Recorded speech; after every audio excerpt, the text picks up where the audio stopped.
जय श्री कृष्णा दोस्तों। आपने कालिदास का नाम तो ज़रूर सुना होगा। कालिदास बचपन से ही महामूर्ख थे। फिर उनके जीवन में ऐसी घटनाएं घटी कि वह महान कवि और नाटककार बन गए और विक्रमोवंशियम, रघुवंशम और मेघदूत जैसे महाकाव्यों की रचना की। कालिदास एक महान कवि और नाटककार ही नहीं, बल्कि वे संस्कृत भाषा के महान विद्वान भी थे। वह भारत के श्रेष्ठ कवियों में से एक थे। उन्होंने भारत की पौराणिक कथाओं और दर्शन को आधार मानकर सुंदर, सरल और अलंकार युक्त भाषा में अपनी रचनाएं की और अपनी रचनाओं के माध्यम से भारत को एक नई दिशा प्रदान करने की कोशिश की।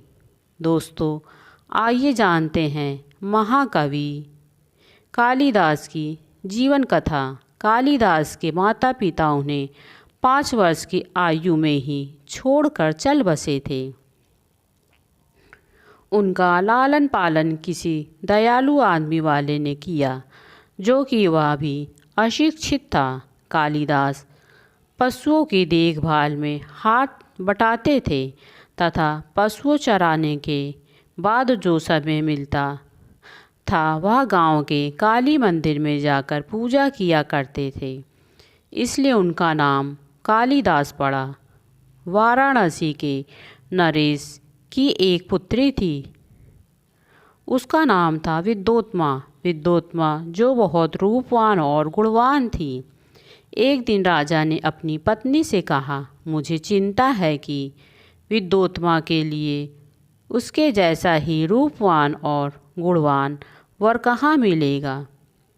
उनकी पत्नी ने कहा, वह रुचि सब प्रकार से उपयुक्त है। वे विद्वान तो है ही, किंतु विद्योत्मा को मनाना सहज नहीं है।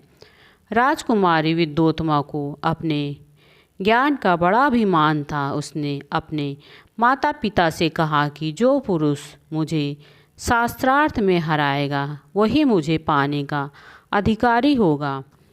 वरुचि ने जब यह सुना तो उसने राजकुमारी की चुनौती को स्वीकार कर लिया।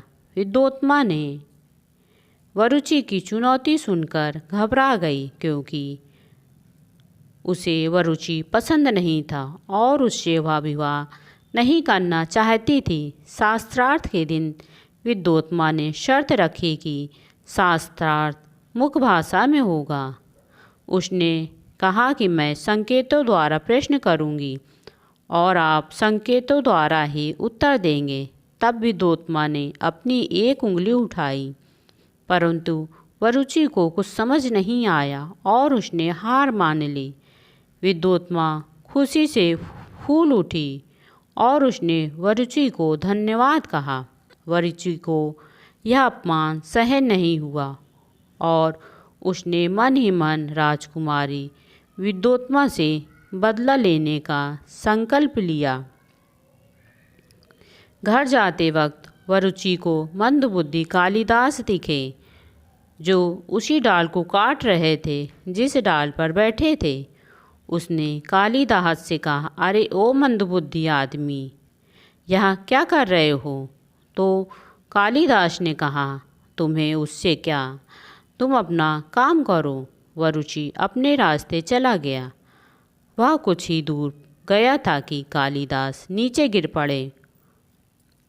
उन्होंने वरुचि से कहा, यह तुमने कैसे जाना कि मैं गिर जाऊंगा? इसमें जानने की क्या बात है? जो भी देखा वही बता दिया कि आगे क्या होने वाला है।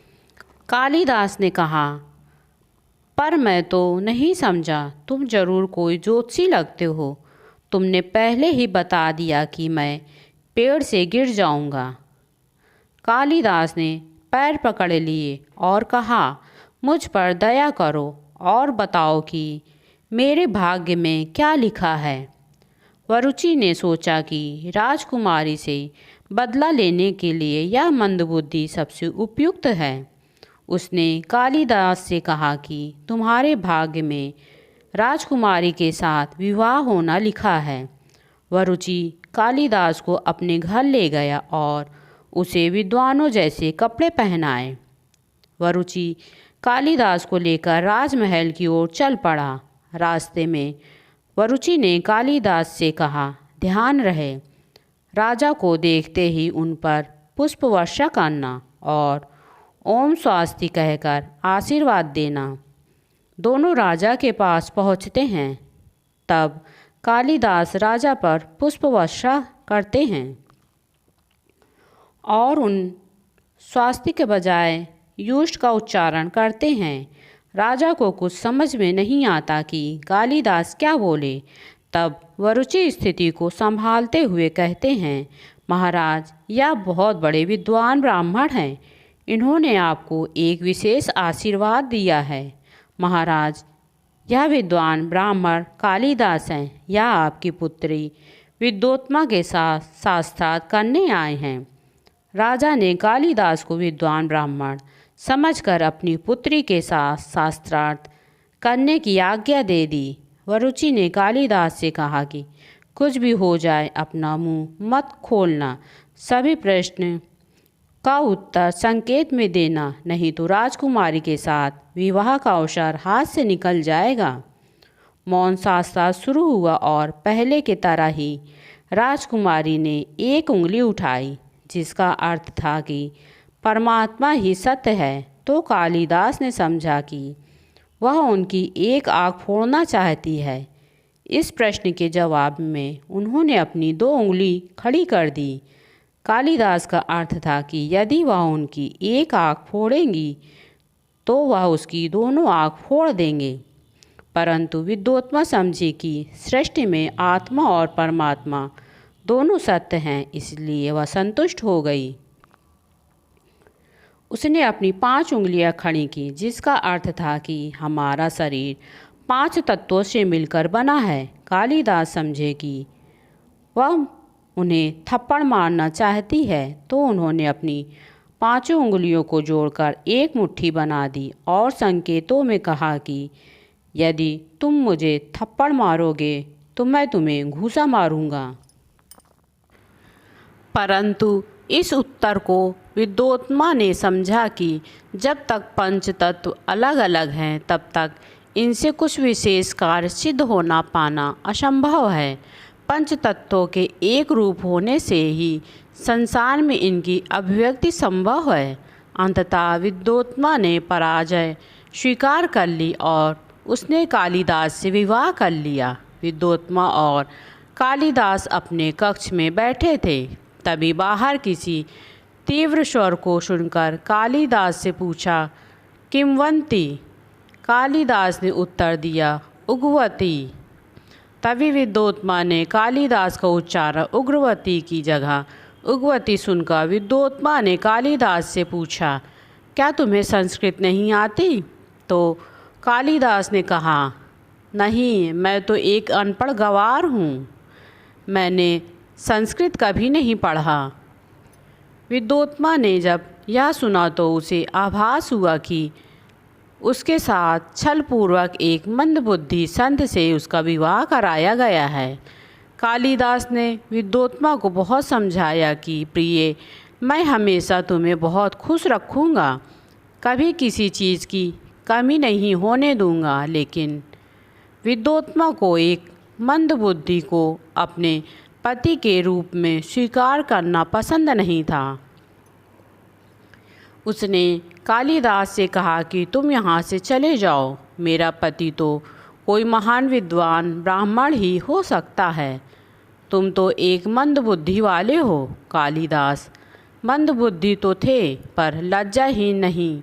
वह अपने आत्मसम्मान पर पड़ी इस चोट को सहन नहीं कर सके और वो वहाँ से चुपचाप चले गए। कुछ दिनों के बाद विद्योत्मा ने कालिदास को यह कहकर घर से निकाल दिया कि पहले शिक्षा प्राप्त कर विद्वान बनो, फिर मेरे पास आओ। यह बात कालिदास के मन को छू गई और वह माँ सरस्वती के मंदिर में जाकर तपस्या करने लगे। माँ सरस्वती प्रसन्न होकर अपनी जीभ पर बैठ गईं और उन्हें देखते ही सभी प्रकार की सिद्धियां प्राप्त हो गईं। कालिदास की मृत्यु कब हुई? कालिदास कुछ समय के लिए श्रीलंका गए हुए थे, क्योंकि श्रीलंका के राजा कुमारदास कालिदास के परम मित्र थे। इसलिए उन्होंने कालिदास को श्रीलंका आने के लिए आग्रह किया। वहाँ एक वेश्या ने धन के लोभ में आकर कालिदास की हत्या कर दी थी।